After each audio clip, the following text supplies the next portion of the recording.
Debug menus are one of the most interesting behind-the-scenes aspects of game development. They allow for instant access to just about every game system in a few clicks, which in turn can make the process of debugging or testing new features a breeze. They're also extremely helpful when it comes to making videos about your game. My debug menu started off as a simple script with a collection of keybinds which only worked when debug mode was on. For example, I could press E to spawn an enemy at my cursor, press 5 to give myself the railgun, or maybe press G to enable God mode. However, as the game got more complex and I had to test new features more thoroughly, I decided to expand my debug menu into an actual panel, which can be navigated with a mouse. My debug menu allows me to do stuff like this. There's the basic stuff like giving myself health, or enabling God mode, or giving myself infinite damage. I can give myself any item in the game.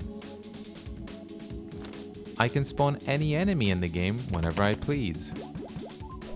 I can always force the next wave to be a boss wave and choose which boss I'm going to face. I can also force the next wave to be a challenge wave and choose which challenge I want to do. I can also control the timescale of the game with this slider. It comes in surprisingly handy. I can just press this button and dump all the state information about the current wave to help me debug the enemy spawning system, for example.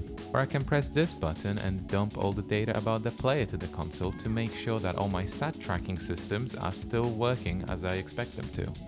If I had one tip about building debug menus for you, it's this: don't stress about building it all out before you need it. As you work on your game, the use cases will reveal themselves naturally, and you'll build better debug tools once you've actually felt the pain of not having them in the first place.